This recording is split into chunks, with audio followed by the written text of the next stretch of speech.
자, 오늘은 성령의 열매, 충성에 대한 열매입니다. 자, 성령의 9가지 열매 어떤 열매인가 한번 또 읽어보도록 하겠습니다. 오직 성령의 열매는 사랑과 희락과 화평과 오래 참음과 자비와 양성과 충성과 온유와 절제니. 아멘. 자, 오늘은 7번째 열매, 충성입니다. 자, 충성이라고 번역된 헬라어 피스티스, 이 말은 신약성경에서 매주 자주 사용되는 단어입니다.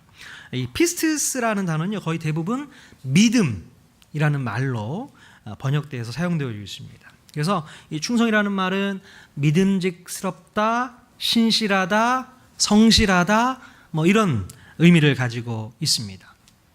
자, 옛날 서당에서 아이들이 천자문을 이렇게 이제 띄게 되잖아요. 천자문을 띄고 난 아이들은 이제 다음 단계로 사자소학이라는 책을 공부하게 됩니다.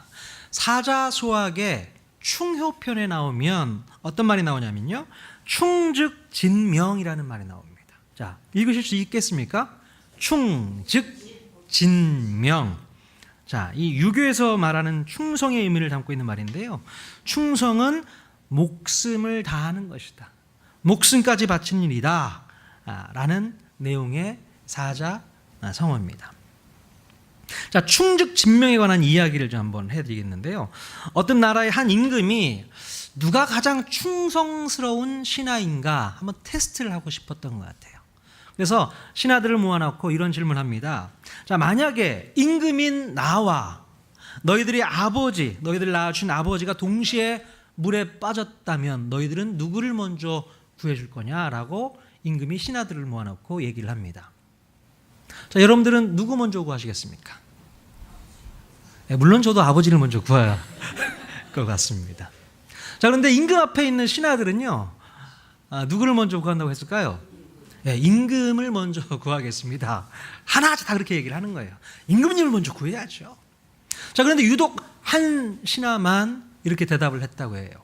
저는 먼저 아버지를 구하겠습니다. 그리고 나서 임금님과 함께 죽겠습니다. 그런 얘기를 했다고 합니다.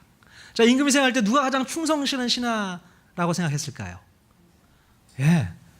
이 임금님과 함께 죽겠습니다라고 말했던 신하가 충성스럽게 생각되어서 기뻐했다는 그런 이야기가 있습니다. 자, 유교에서 말하는 이 충성은요, 함께 목숨을 나눌 정도로 준비된 마음을 갖는 것. 자, 목숨을 나눌 수 있는 그런 마음을 갖는 게 바로 충성이라고 이야기를 합니다. 자, 여러분, 성경에도요 이런 마음을 가지고 있었던 사람이 있을까요? 바로 왕 대신 하나님을 위해서 목숨까지 내놓을 수 있었던 충성스러운 사람, 그런 사람 누가 있을까요? 바로 사도 바울입니다.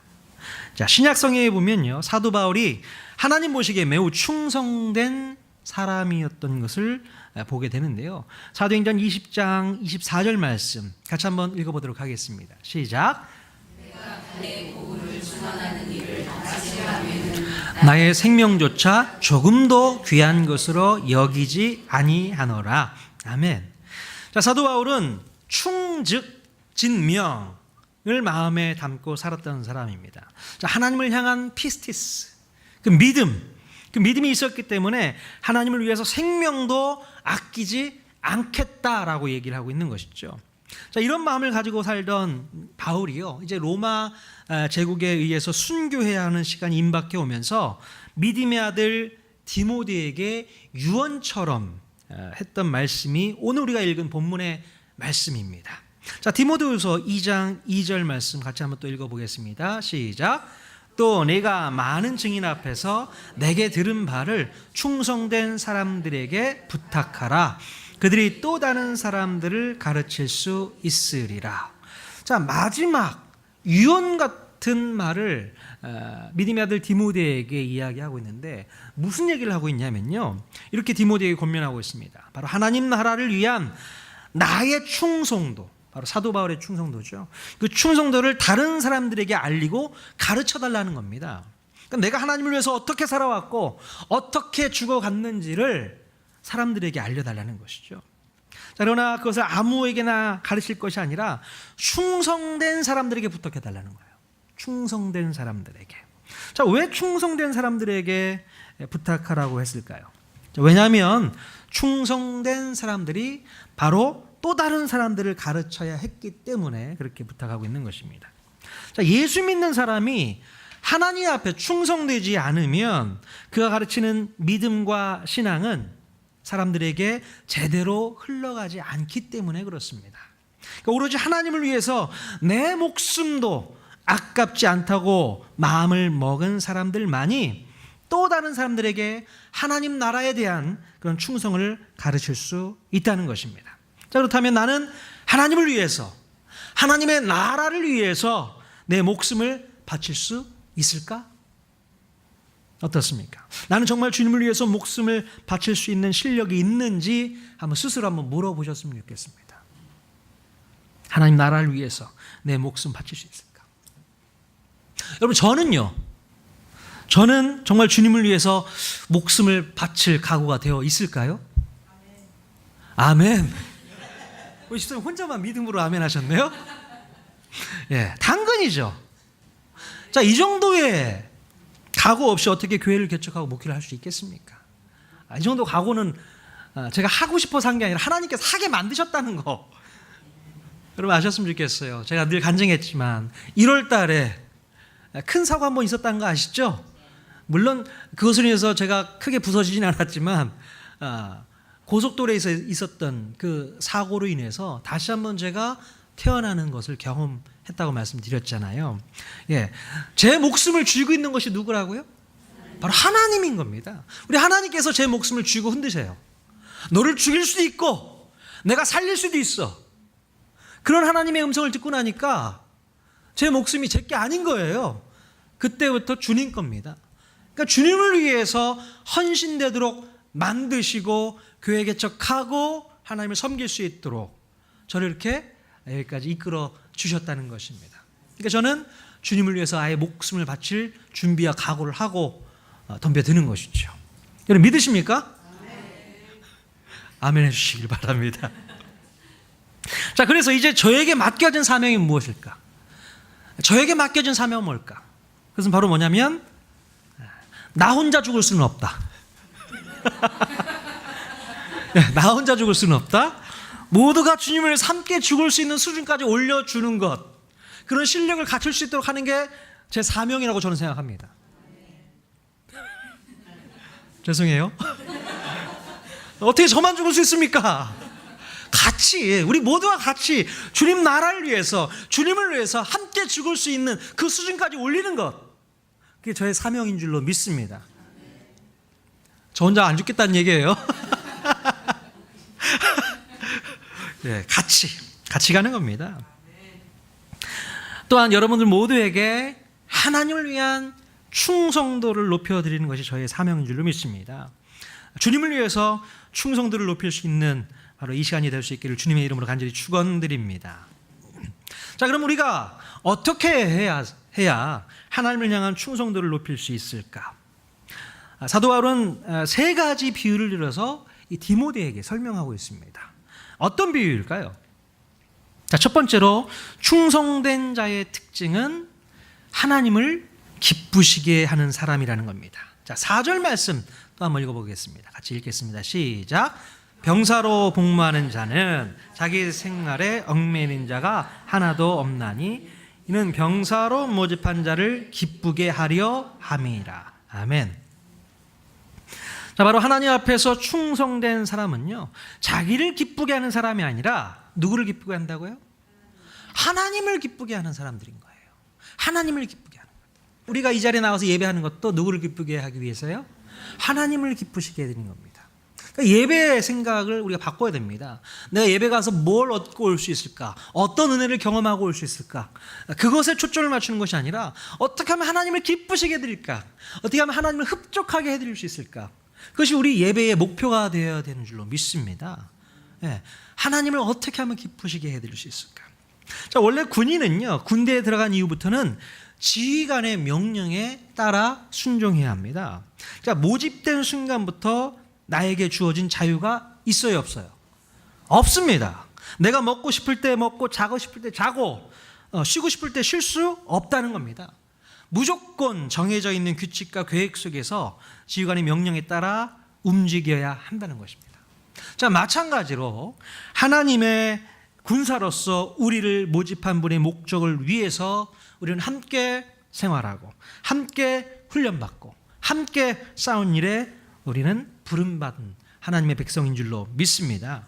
그러니까 내 뜻과 내 생각과 내 개인적인 행동은 모두 다 접어두고 오로지 주님의 명령과 주님의 지시에만 귀 기울이면서 살아야 바로 충성된 군사가 될 수 있습니다. 언제든지 명령이 떨어지면 출동할 수 있는 준비를 갖추고 있어야 되는 거예요. 그러니까 명령에 죽고 명령에 살 수 있는 수준이 바로 충성된 군사에게 요구되어진다는 것입니다. 자, 명령에 불복종하면 어떻게 될까요? 즉시 사형입니다. 명령 불복종 사형감이죠. 그래서 군인은 명령에 죽고 명령에 사는 것입니다. 자, 제가 이제 군대를 이제 다녀왔는데 저도 뭐 많은 분들이 군대를 다녀오셨겠지만 군대 가면 5분 대기조라는 게 있어요. 5분 대기조 들어보셨습니까? 우리 한태일 선생님 5분 대기조 한번 해보셨어요? 예. 저는 화기소대라서 5분 대기조를 안 했는데요. 소대마다 이제 한 달씩 5분 대기조의 훈련을 받게 됩니다. 그게 무슨 말이냐면요. 자, 5분 안에 지휘관이 5분 안에 신호를 걸면 모든 군장을 착용하고 무기를 들고 집합을 하는 겁니다. 그 시간이 5분입니다. 쉽지 않거든요. 여러 가지 생활을 각자 하다가 비상 신호가 딱 울리면 하던 것을 멈추고 5분 안에 군장 착용하고 뭐 무기 다 들고 총 들고 자리에 딱 결집하는 거. 이게 5분이라는 겁니다. 그래서 이제 훈련을 처음 시작하면 5분 안에 딱 와서 집합을 할까요? 못 할까요? 예, 처음에 훈련이 잘 안 되면 못 합니다. 쭉 딱 깨어도 못 합니다. 그래서 훈련을 계속 하는 거죠. 처음에 이 훈련을 할 때 처음에 이것을 못 하게 되면 뺑뺑이 도는 거 아시죠? 군장 메고 뺑뺑이. 5분 안에 도착해야 되는데 한 사람이라도 군장을 제대로 착용을 하지 않았거나 총을 가지고 안 왔거나 시간 내에 모이지 못하면 뺑뺑이 도는 겁니다. 근데 여러 번 반복하면서 정확하게 5분 안에, 아니 오히려 더 짧은 시간에 모일 수 있는 그런 훈련을 받게 되는 것이죠. 이분들은요, 그 5분 대기조들은 밤에 잠을 잘 때 옷도 안 벗고 잡니다. 겉옷만 벗고 그냥 군복을 입은 채로 자요. 자다가 비상 나면 또 튀어나가야 되니까. 그게 바로 5분 대기조의 역할입니다. 자, 우리도 영적인 5분 대기조에 속하면 어떨까 싶은 생각이 들어요. 우리 하나님의 백성들도 영적인 5분 대기조. 5분 안에 교회 집합? 그런 건 아니고 정말 하나님께서 명령하시면 그 명령에 즉각 순종할 수 있는 그런 훈련을 우리가 좀 했으면 좋겠다는 생각이 들어요. 좀 하나님 말씀에 우리가 순종해야 되는데 하나님 말씀이 분명히 떨어졌음에도 불구하고 우리는 너무 신중해요. 바로 순종하지 못합니다. 한참 고민을 하고 한참 기도를 해요. 그러고 나서 순종을 합니다. 죄질 때는 어떻습니까? 신중하지 않습니다. 그냥 즉각 나아갑니다. 죄 짓는 거는 그냥 즉각적으로 반응하면서 왜 하나님 말씀이 분명히 떨어졌음에도 불구하고 즉각적으로 반응하지 않고 신중하게 기도하면서 결정하는지 모르겠어요. 자, 5분 대기조 훈련이 덜 돼서 그런 것 같습니다. 자, 훈련 받아야 됩니다. 하나님 말씀에 순종하며 나아가는 5분 대기조, 영적인 5분 대기조가 다 될 수 있기를 주님의 이름으로 간절히 축원드립니다. 그런 훈련을 다 받으면 누가 제일 기뻐할까요? 하나님이 너무 기뻐하실 것 같아요. 야, 그래, 역시 통하는 교회 우리 성도들은 너무 훈련 잘 돼 있구나. 그런 훈련되어 있는 모습을 보면 저도 기쁠 뿐만 아니라 우리 하나님이 너무 기뻐하실 것 같아요. 우리 잠언에 있는 말씀 한번 찾아봤으면 좋겠습니다. 잠언 25장 13절 같이 한번 읽겠습니다. 시작.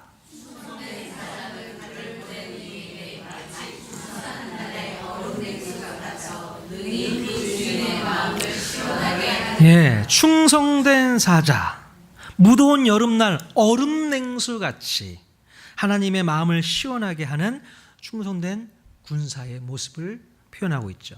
주인의 마음을 어떻게 한다고요? 시원하게 한다는 겁니다. 별로 안 시원한 것 같으네요, 여러분. 여름철에 시원한 얼음 냉수 한 잔 딱 마시면 어때요? 시원하지 않습니까? 충성된 사람이 바로 우리 주님의 마음을 시원하게 할 수 있다는 것이죠. 우리 시원이 이름 한번 참 잘 지은 것 같아. 네, 시원아, 하나님을 위해서 시원하게 해드리는 우리 시원이 됐으면 좋겠어. 아멘 해야지. 시원이의 한자는 처음시 동사 노원입니다. 여러 가지 많은 뜻을 담고 있는데 아무튼 하나님의 마음을 시원하게, 부모의 마음을 시원하게. 자, 시원. 자, 두 번째로요. 충성된 자의 특징은요. 어떻게 기록되고 있냐면 하나님의 말씀대로 행하는 사람이다. 말씀대로 행하는 사람이다. 자, 5절 말씀 또 읽겠습니다. 시작. 경계하는 자가 법대로 경계하지 아니하면 승리자의 관을 얻지 못할 것이며. 네. 자, 사도 바울은 경기 규칙을 잘 지키면서 법대로 경기에 임하는 사람을 충성된 자라고 표현하고 있습니다. 여러분, 운동 경기를 할 때 제일 중요한 것이 뭐예요? 경기 규칙을 잘 알고 그 규칙대로 따라서 경기에 임하는 사람이 필요한 것이죠.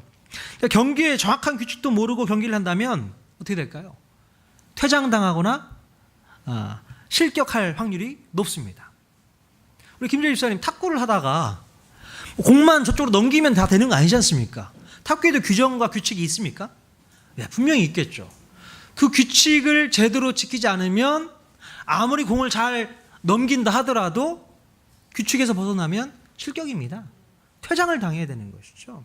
정말 중요한 것입니다.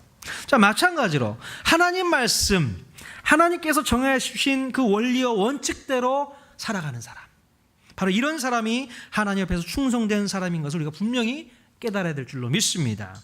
하나님께서 정해주신 원리와 원칙을 제대로 알지 못하면 우리 하나님 앞에서 충성된 삶을 살 수가 없는 것입니다. 여러분, 우리가 무조건 기도를 많이 하면, 기도만 많이 하면 하나님의 뜻과 하나님의 생각을 알 수 있을까? 쉽지 않습니다. 기도만 많이 한다고 해서 하나님의 마음을 제대로 깨닫지는 못한다는 것입니다.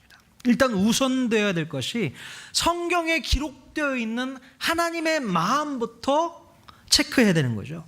하나님의 마음이 어떤 것인지 먼저 파악하는 것이 필요하다는 것입니다. 바로 성경에 나와 있는 하나님 마음부터 파악한 후에 그것을 기반으로 해서 하나님의 정확한 뜻을 깨달을 수 있는 것이죠.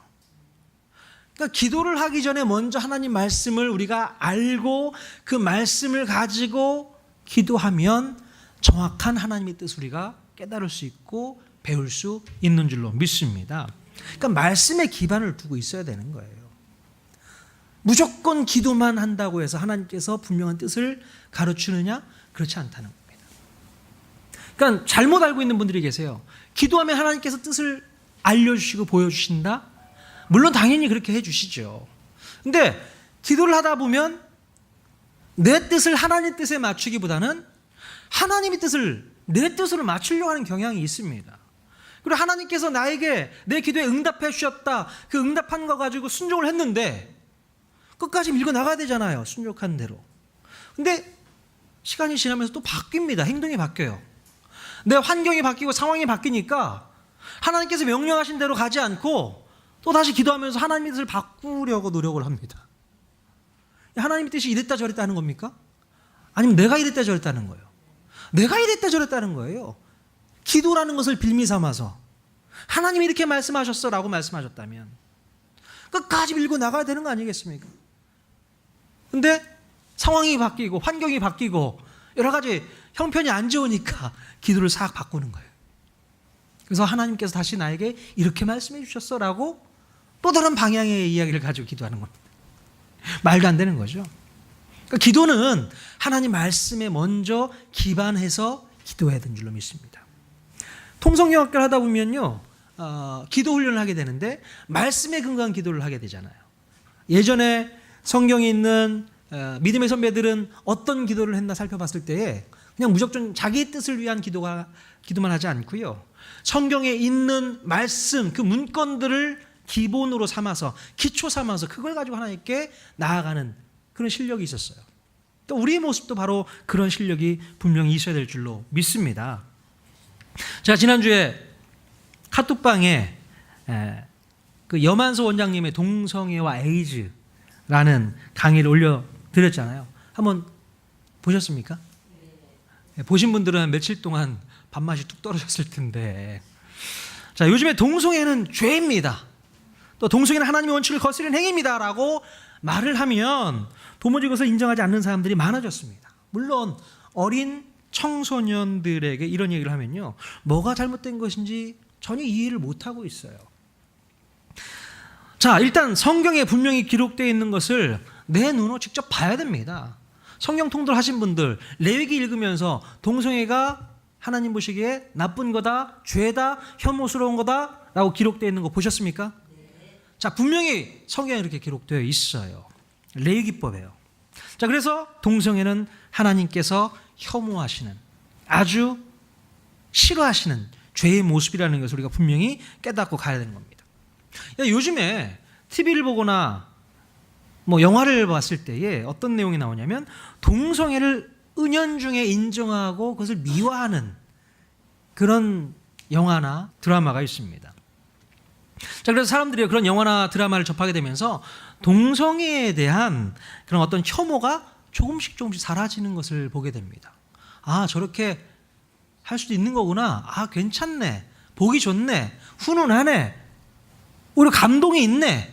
이렇게 착각을 하게 만들어 버린다는 거예요. 그래서 오히려 동성애를 죄라고 말하고 동성애가 하나님의 원칙을 거스리는 행동이라고 말하면 고리타분한 그런 이야기라고 말하는 경향이 있습니다. 심지어 그렇게 말도 하지 못하도록 법으로 규정하려고 하는 움직임이 있지 않습니까? 더 심각한 것은요, 우리 그리스도인들 중에서도 동성애가 뭐가 문제야? 그렇게 찬성하는 사람들도 생겨나고 있다는 것입니다. 심각하죠. 도대체 왜 이런 일이 일어나고 있는 것입니까? 바로 성경에 기록되어 있는 하나님께서 정해놓으신 원리와 그 원칙이 무엇인지 모르기 때문에 그렇다는 거예요. 하나님께서 성경을 통해서 말씀하고 있는 내용이 무엇인지를 모르고 있기 때문에 아무런 거리낌 없이 하나님께서 정해놓으신 규칙에서 벗어난 삶을 살게 된다는 것입니다. 그렇기 때문에 우리가 성경을 읽어야 됩니다. 그리고 우리 아이들에게 성경을 읽혀야 됩니다. 우리도 읽고 읽혀야 되는 것이죠. 성경을 읽히지 않으면 하나님의 뜻도 모르고 하나님이 정하신 규칙조차도 모르기 때문에 그렇다는 거예요. 성경 읽지 않으면 내가 정해놓은 규칙, 내가 정해놓은 기준 가지고 살아가게 된다는 것입니다. 요즘에 우리 금요 기도회 시간에 사사기 말씀 가지고 나누고 있는데, 사사시대 가장 큰 문제가 무엇이었습니까? 사람들이 자기 소견에 옳은 대로 살아가기 때문에 문제였다는 것입니다. 이스라엘 백성들이 하나님의 율법과 계명을 멀리하고 세상의 문화와 가치관을 수용하게 되면서 어떤 증세가 일어나게 됐냐면 바로 자기 소견에, 자기 생각에 옳은 대로 살게 되었다라고 얘기하고 있습니다. 자기 자신이 기준점이 되어졌다는 거예요. 그래서 그 기준점을 가지고 생각하고 결단하고 행동하는 삶을 살았다는 것입니다. 자, 이것이 얼마나 위험한 일입니까? 그래서 결국 그들은 죄와 타협하게 되고 죄를 즐기는 삶을 살게 되었던 것을 사사기를 통해서 볼 수 있게 됩니다. 자, 그러면 결국 어떻게 돼요? 하나님 말씀, 하나님의 율법, 하나님의 그 계율에 따라서 살지 않은 사람은 퇴장당하게 됩니다. 실격당하게 되어 있어요. 자, 그런 모습 가운데 이스라엘 백성들이 살았던 모습들을 사사기를 통해서 볼 수 있게 되는데요. 자, 다윗은 시편에서 충성된 사람과 함께 살고 싶다라는 고백을 하고 있는데 왜 그런 얘기를 했는가? 우리 시편 101편 6절 한번 찾아보겠습니다. 같이 한번 읽겠습니다. 시작.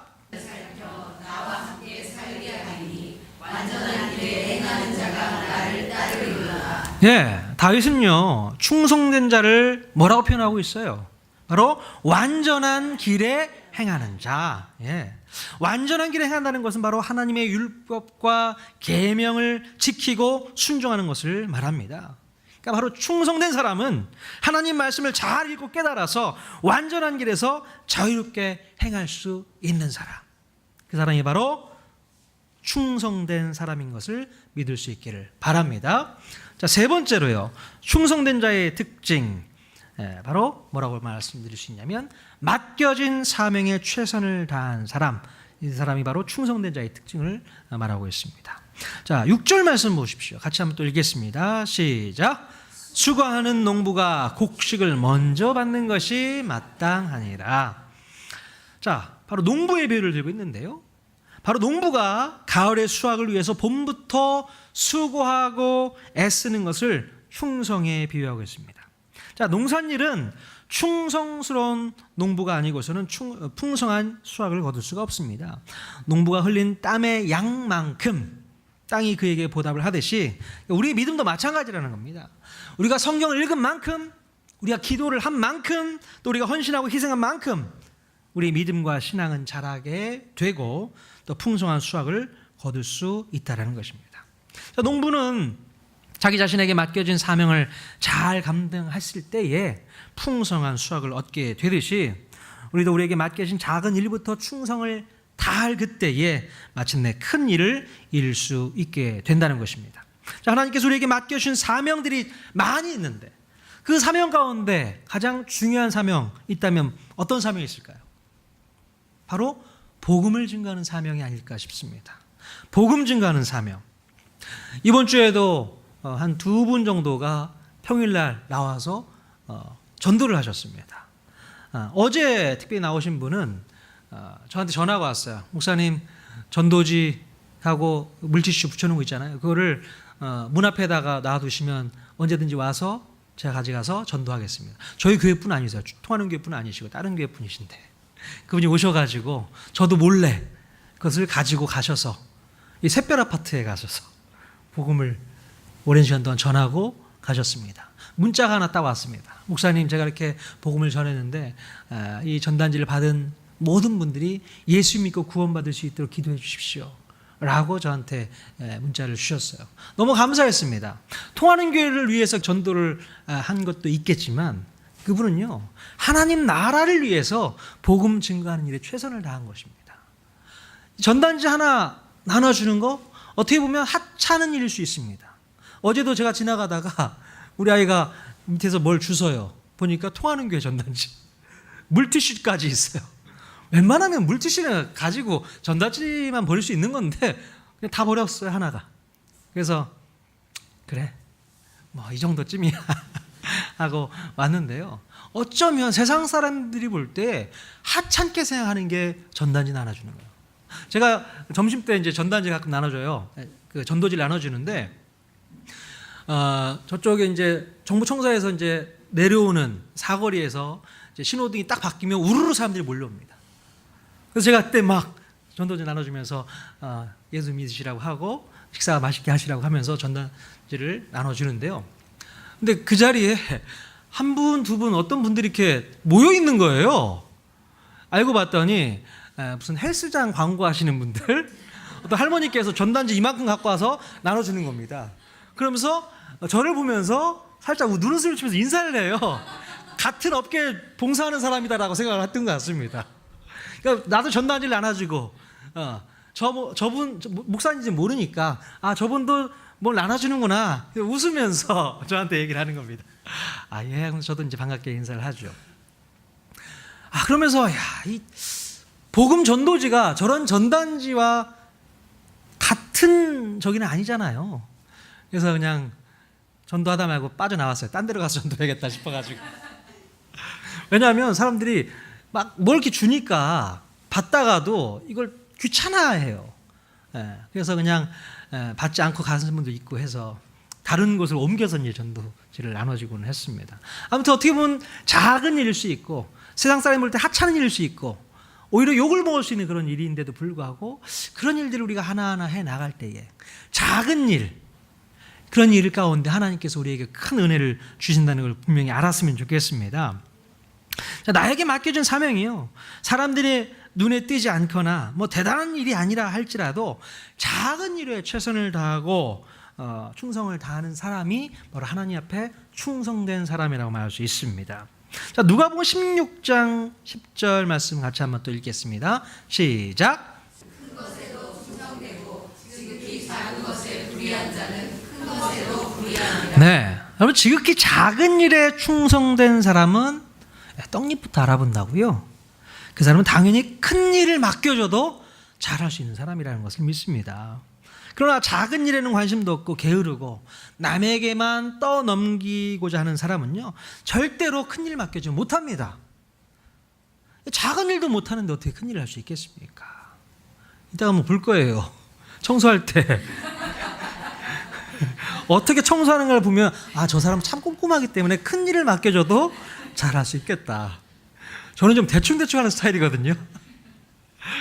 큰 일을 못하면 어떡하죠? 열심히 하겠습니다. 저도. 자, 우리 아까 처음에도 살펴보았듯이 사도 바울이 어떤 마음 가지고 사명을 감당했습니까? 충즉진명, 자기의 생명을 조금도 귀한 것으로 여기지 아니할 정도로 사명을 감당했어요. 사도 바울은 누가 보더라도 대단하고 명분이 있고 큰 일에만 목숨 걸지 않았습니다. 오히려 사도 바울은 남이 알아주지 않고 너무나도 사소하고 하찮은 일에도 그것이 하나님의 일이라고 한다면 언제나 소홀히 여기지 않고 최선을 다했다는 것을 우리가 알 수 있습니다. 우리가 사도행전을 읽다 보면 사도 바울이 빌립보 감옥에 갇힌 일이 있었어요. 왜 빌립보 감옥에 갇혔습니까? 바로 귀신 들렸던 한 소녀를 고쳐줌으로 말미암아. 그때 당시 사도 바울에게는 너무나 큰 일이 있었습니다. 유럽 지역을 선교해야 될 큰 명분과 큰 비전도 있었고 계획이 있었단 말이에요. 지체할 시간이 없었습니다. 자, 그러나 그 귀신 들렸던 점치는 소녀를 고쳐줬어야 되는 거예요. 마음간에 그런 부담이 있었던 것 같습니다. 내가 이 작은 일부터 하지 않으면 아무리 큰 일이 기다리고 아무리 큰 명분이 있다 하더라도 그것은 소용없게 된다라고 생각하고요. 결국 본인이 감옥에 갇힐 것도 미리 알았을 겁니다. 그럼에도 불구하고 그 일부터 먼저 하고 갔던 사도 바울의 모습을 볼 수 있게 됩니다. 그러니까 아무리 더 큰 일이고 더 중요한 일이고 더 급한 일이 있다 하더라도요, 작은 일에 소홀해서는 더 큰 일을 감당할 수 없다는 거예요. 우리 예수님이 그러셨어요. 예수님이 십자가를 지시는 큰 일을 하셨지만 세세하고 작은 일까지 하셨습니다. 나중에 통성경하면서 배우게 되겠지만 예수님의 손에 집중해서 보는 말씀들이 있습니다. 어떤 게 있냐면 예수님께서 병자의 손을 붙잡고 이렇게 이끄시는 장면이 여러 번 나옵니다. 성경 읽다 보면 와, 예수님께서 참 섬세하셨구나. 눈먼 장애인을 고치기 위해서 그를 손을 붙잡고 안내해서 이동하는 그런 모습도 나오고요. 그러니까 너무나도 작은 일까지 순종했던 예수님의 모습을 볼 수 있게 되죠. 그런 작은 일에 순종했던 분이었기 때문에 그 십자가를 지는 엄청난 그 일에도 헌신할 수 있게 되었다는 것입니다. 자, 우리가 그런 모습으로 살았으면 좋겠어요. 작은 일조차도 하나님을 위한 일이라면 최선을 다한 겁니다. 그런 분들에게 더 큰 일 맡겨주시지 않을까 싶은 생각이 듭니다. 자, 오늘 우리는요, 하나님 앞에 충성된 자의 모습을 보면서 도전받아야 될 줄로 믿습니다. 자, 충성된 자의 특징 3가지 꼭 기억했으면 좋겠습니다. 첫 번째, 하나님의 마음을 기쁘시게 하는 사람, 시원케 하는 사람. 자, 두 번째는요, 하나님께서 정해 주신 원리와 원칙대로 사는 사람, 말씀에 순종하는 사람이겠죠. 세 번째, 맡겨진 사명에 최선을 다하는 사람. 크고 작던지 간에 나에게 주신 사명이라면 최선을 다하는 그런 삶을 사는 사람이 바로 충성의 열매를 맺을 수 있는 사람인 줄로 믿습니다. 다음 주에는요, 하나님의 마음을 정말로 시원하게 했던 충성된 사람, 충성도가 높았던 사람을 살펴보려고 합니다. 기대하셔도 좋습니다. 예, 다음 주에도 우리가 뜨겁게 충성의 열매를 맺는 귀한 한 주가 될 수 있기를 주님의 이름으로 간절히 축원드립니다.